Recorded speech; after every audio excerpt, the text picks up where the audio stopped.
Alrighty, hello everyone. So I want you all to begin reading chapter 2 and 3. And I will give you about, I want to say about 20 minutes to get that reading done. So right now I want everyone to get on their books, open up to chapter 2, start reading. And in the meantime, I'm going to go ahead and work with Bella, okay? And then let me just make sure that I can get myself here. All right. Okay. So, hi, Professor Santiago. I am doing my lesson. It's called A Closer Moon, and it is for my fourth grader. I had originally tested my daughter. She's not a struggling reader, but I made the lesson for a struggling reader. So I'll be working with this student, fourth grade. The book that I chose to do was Life as We Knew It by Susan Beth Pfeffer. And it is a book about a girl that lives in a world where the moon gets hit by a meteor and then it gets pushed closer to Earth and then all these crazy things start happening. So for the material, so the lesson that I had done is for a whole class, and I will be working with my student, with my one struggling student for the reading part, and then she would be working with the rest of the class after, because I do want her to work with a partner on some of the activities. But the materials that I would use would be the book, which I have, and then we would need the the character wheel worksheet, the vocabulary graphic organizer, colors, pencils, and the laptops. The standards that I will be covering would be to describe the depth and the in-depth the character, setting, or event in a story or drama, drawing a specific detail in the text. So in this case, for that one, they'll be describing Miranda, and that's what the character wheel is for. Then we will be, hold on, I'm so sorry. Let me make sure that I'm checking the time. Okay. Then we will be, the second standard will be to determine or clarify the meaning of unknown and multiple meaning words and phrases by using context clues, analyzing meaningful word parts, and consulting general and specialized reference materials as appropriate. So for that part, the assessment is to read the chapter and then go back to the vocabulary words that I have for them. And the whole class is doing this, or at least my plan is for the whole class to do it, but I am specifically working with the struggling student. And for that part, I actually did work with my daughter so that I could guide myself and make sure that I was getting words that were hard for her to decode, that were hard for her to understand. I didn't want to just pick words that were probably too easy for a fourth grader. And then my third standard is for the oral language. So in that one, I had the students engaged effectively in a range of collaborative discussion with diverse partners on grade 4 topic and text, building on others' ideas and expressing their own clearly. So for that, I will be having them, we'll have class discussions at the beginning, during class, and in the end. And then during their experiential learning, they'll be having to have discussions with their partners. So that will be assessed through like formative observations that I'll be making throughout the class. The objectives for it is, so by the end of the lesson, the students will be able to describe the main character in depth by completing a character wheel with 80% accuracy. So that will be for comprehension. The second one will be for the student to be able to define the words given by using context clues with 80% accuracy. So my struggling student, her struggles are with comprehension and with vocabulary. So understanding vocabulary in context. So those are like the main things. I'm not having her do it with 100% because it would be unrealistic for her to be able to get it right the first time around, since we're just starting this intervention. So I would ideally go for at least a 75%, but I mean, no, actually, I would accept the 75%, but I'm ideally getting to an 80% of accuracy in all this. And then the last one is for the student to be able to state her or their point of view through a class discussion about what they would get from the story if they were Miranda. So in chapter 3, we are reading about how Miranda is pulled out from the school by her mom, and she takes her to the store, and they start like piling up these cards. So because of what happens to the moon, everyone starts going crazy in the stores, and they start giving out entire cards like full of things. It doesn't matter how many items you have, for $100 per card. So then mom picks everyone up from school and takes them all to the store to start like getting cards. There's no order. You can get as many cards as you want. So my idea with oral is for them to be able to state their point and what they would get and why. And that would be the objective. The vocabulary words that we will be going over are crane, craters, benign, ram, and casualties. From when I did it with my daughter, and I'll explain to you when I'm actually doing it. The ones that were a little harder for her to understand were benign and casualties. The other three, she had to use the words around to understand them, but they were not as hard to understand. When I asked her what the word meant before, she didn't know what they meant. Okay, so this is how I would start my lesson, and then I would start it with the whole class. So I would do it, but because it is this like a discussion, it would be pointless for me to be talking to myself. So I would basically start the class asking them. In science, we've been learning about the moon, so I would start the class asking them, what do we know about the moon? How does the moon affect Earth? What do you think the life would be like without the moon? And then after that, I would ask them what what would it look like for if the moon was closer? Would they like it? If they would like it, why? If the moon looked bigger in our sky. And right before getting into my video, I would definitely go over the vocabulary words, but I wouldn't give them the meaning. I would just tell them to take out their graphic organizers and write down the vocabulary words, and that those are the words that they'll be looking for when they're reading. So just so that they know that those are the ones that they'll be having to look at later and define. And then we would move on, and I would show them this video just to like kind of activate background knowledge, and it relates to the whole story. Okay, so I moved it a little bit maybe so you could hear that part. So the point of this video is for them to, because I asked them what they think life would be or Earth would be like without a moon, the video talks about not only how Earth would have no light and it would affect, the tides, and it would affect nightlife, but it also would affect our gravitational pull and our rotation. So the Earth wouldn't rotate on its own axis. It will kind of tilt constantly, and then it would just create all this craziness and seasons and all that. So after we finish that video, then we will begin our instruction. And so that's when I would say, like what I said at the beginning. So now, boys and girls, you are to read chapter 2 and 3.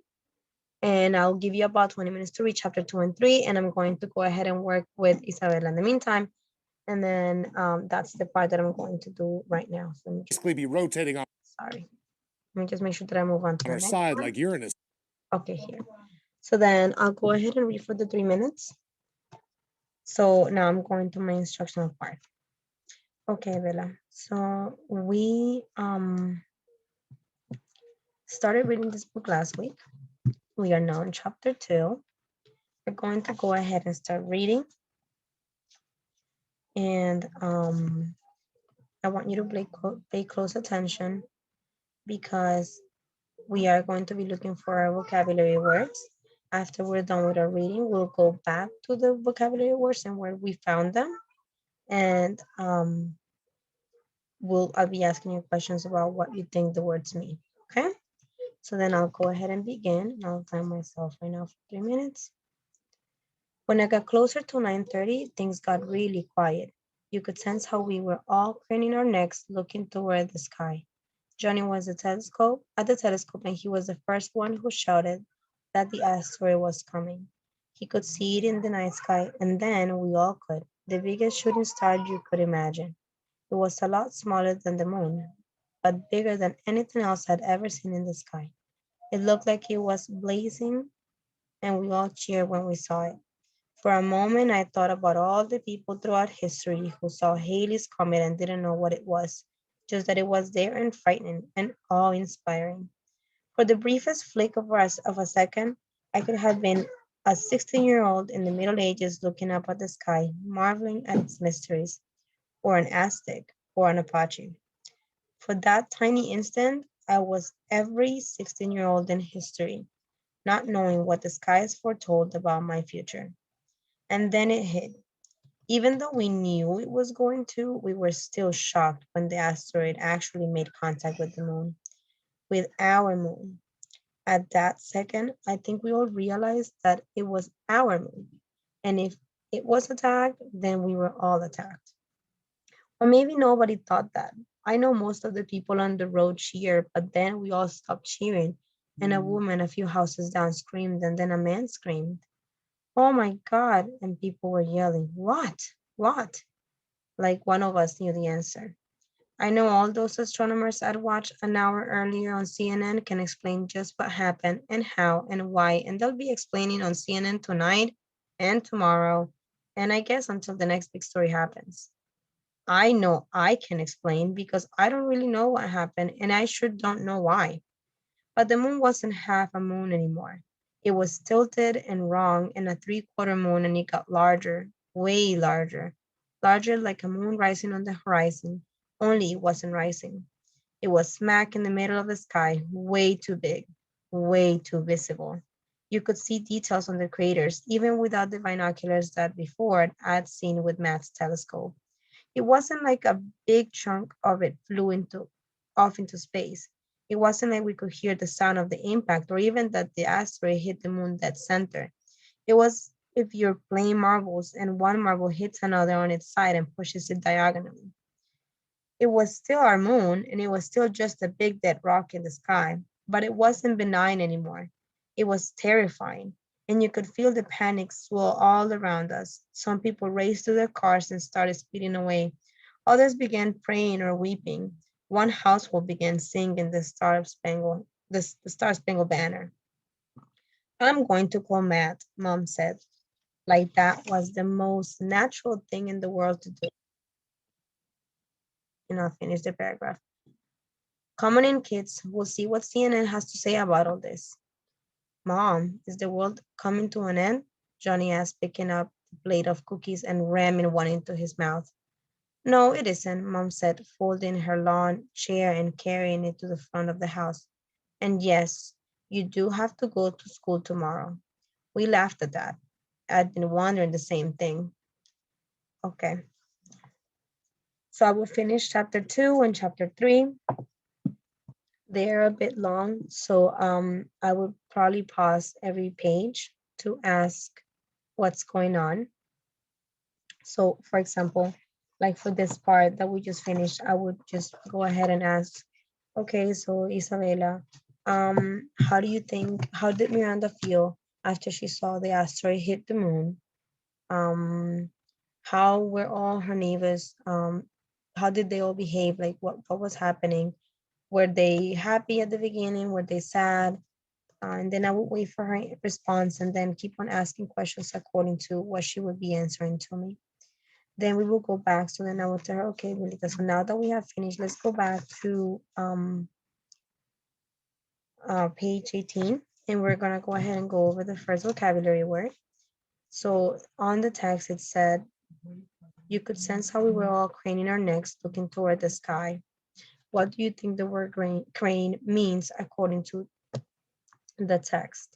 When I asked my daughter about the word the first time without actually reading, she said she had never heard of it. When she read it, the only thing she told me was, oh, I don't know, like looking up in the sky. So then I showed her the picture and I explained. So the word crane means to stretch out one's body or neck in order to see something. So in this case, we can use the words around it to kind of figure out that crane means to make a movement with the neck facing up, right? And then we went to our second vocabulary word, which was craters, and that was on page 19. And then it's on paragraph 3. So go ahead and go to page 19, paragraph 3. And the sentence says, it was a smack in the middle of the sky, way too big, way too visible. You could see details on the craters even without the binoculars that before I'd seen with Matt's telescope. What do you think the word craters mean when we read this paragraph? And again, when I asked my daughter, at first before reading, she didn't really know what to answer. After she read, then she told me, oh, the spots on the moon. And then I showed her the picture and explained that the craters are holes on the surface of the moon that are caused by the impact of meteors, which basically means that the moon has been hit before. It just hasn't been pushed closer to Earth. Then we go to the word benign, and then this is on page 19, paragraph 4. And it says, it was still our moon and it was still just a big dead rock in the sky, but it wasn't benign anymore. It was terrifying and you could feel the panic swell all around us. This word was hard for her to decode. So when I asked her what she thought it meant, she said something pretty. So I actually had to build a little more and have her read a little further down.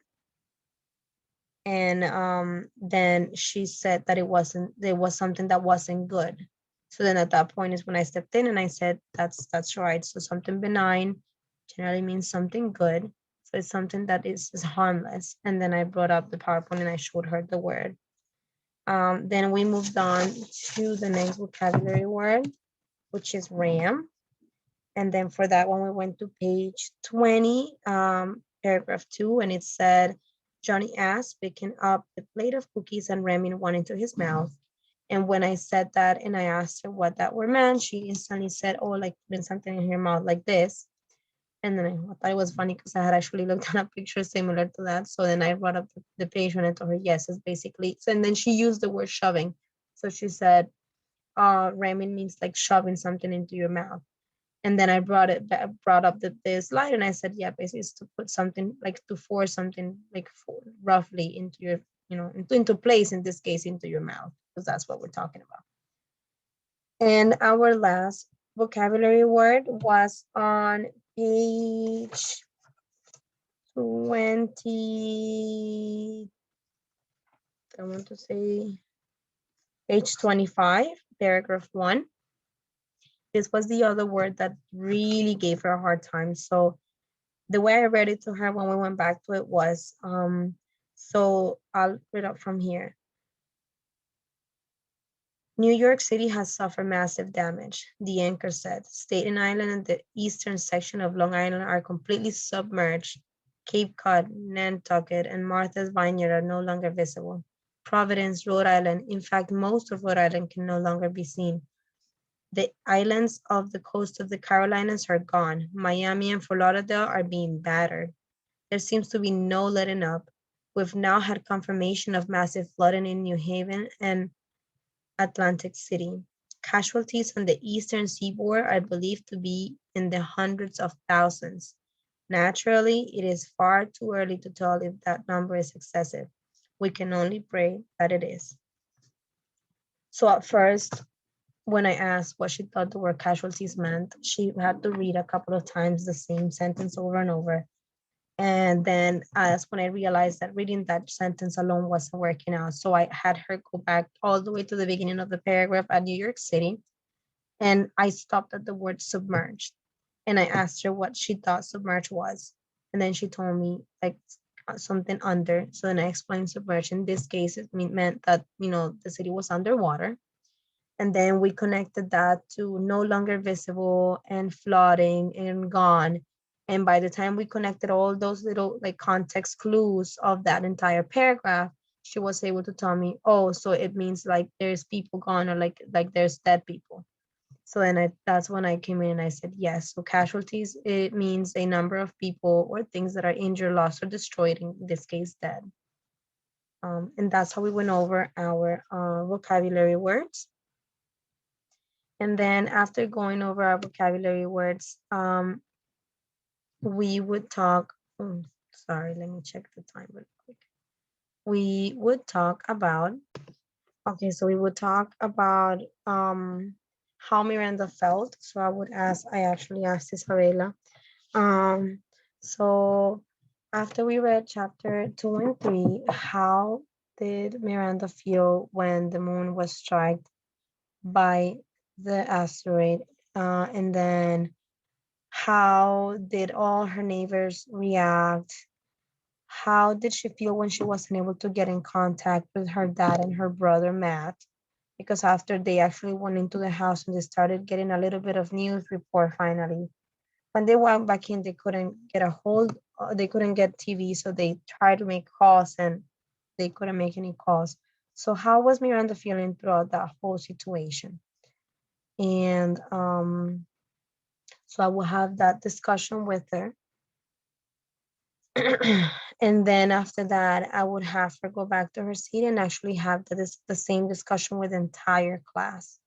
So then we would again talk about how all of this, was affecting.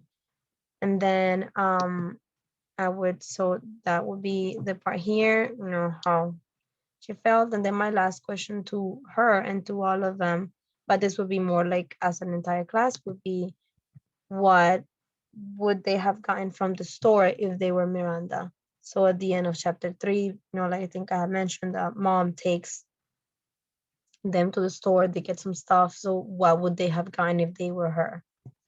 And then at that point, I would put Isabella with a partner. I would have everyone working in partners, but I would get Isabella with a partner that is on grade level or a little bit above grade level, so she can benefit from that. And then my above grade level student can benefit from her by teaching her stuff as well. And I will have them work on their vocabulary words. So when we were working on our vocabulary words, I had them write down the word, and then let me just make it bigger so you can see it. So I had them write down the word, and then as we were going over the vocabulary with Isabella, I had her write down the meaning of the word here in her box for the meaning. And then now that they're going into partners, they will use the laptop to look for an illustration so that they can draw the word, and then they'll have to look for antonyms and synonyms, and they'll have to use the word in a sentence. So all the students will have to do that, and then they'll work on their character wheel, where they'll describe Miranda. So they'll describe Miranda's relationships, her feelings, what changed from like the beginning of chapter 1 to the end of chapter 3 so far. Um, a little bit of her appearance, although they don't really talk about her appearance, but for that I will probably be looking more for like the same thing as the traits. And then the setting, so where the story is taking place. There's a few places, so they'll have to describe that. And the last thing that they will have to do for their experiential learning in pairs is that they'll have to write down in a paragraph and answer a question, which I have here, and let me show you. They'll have to answer, do I have it? I'm so sorry. Yes, I do. So they'll have to answer the question of how they can relate what Miranda's going through with what we went through at the beginning of the pandemic. And so if they ask me, what do you mean? I'll probably explain to the students. So at the beginning of the pandemic, we saw a lot of people starting to go to the stores. We couldn't find specific types of food. We couldn't find toilet paper. We couldn't find paper towel. People that had kids, they couldn't find diapers, wipes. I mean, it was all this craziness. So I want them to be able to relate what we went through to what Miranda was going through, what were the similar things and what were the differences. And they'll have to write that down on a paragraph. So when we're going through our closure activity, they'll present it to the class. And then once we get to the closure activity, I'll have the students first present to the, so each pair is going to present to the class the sentences that they used, that they came up with for the vocabulary words. And then we will go ahead and answer that question about the how they related Miranda, what Miranda was going through with what we went through, and they'll explain that as well. And to assess them, I will then put them, separately, and I will have Isabella working next to me, and they'll have to answer a test that has 8 questions. So when I was reading with Isabella, I was making sure that I was commenting in those sections, so that, like, to make sure that she was understanding them. So we'll have the 8 questions for chapters 2 and 3, and I actually created the test. So some of the questions were the relationship that Miranda had with her mother, what happened after the meteor strike the moon, and how, what the Miranda's neighbors do, what 3 disasters happened after, why was Miranda happy that, or felt relieved that they had to go to school the next day, or that the schools were open, what made her act like a hero during school. Is all of these little things that they talk about. Who's Lisa? What did Miranda get from the store? And there was, what does the man in the parking lot ask Miranda and her mom? So all of these are things that I'm looking for to make sure that they were comprehending what they were reading. And then to assess their vocabulary, I would have them match the word to its meaning. And then for Isabella, I would have her do it like this first. But if I saw her struggling too much, I would try to pull up the picture, like pictures of the words. But I would have her try to do it like this first, because the pictures, as you probably saw, were very self-explanatory. At least most, like, yeah, all of them, most of them were very self-explanatory. So I want to avoid doing that. I would rather her be able to do it on her own. So this is the way that I would go over it. But this is the same reason why when we were reading during our direct instruction, I went over it with her, and I, specifically went over each word, and we decoded the word together to find its meaning. And I think, as I have said before, so the oral language, I'll be assessing it through the formative observations during the class. So while she's with me, I'll be observing her when she's decoding the vocabulary. I was observing her when she was decoding her vocabulary words.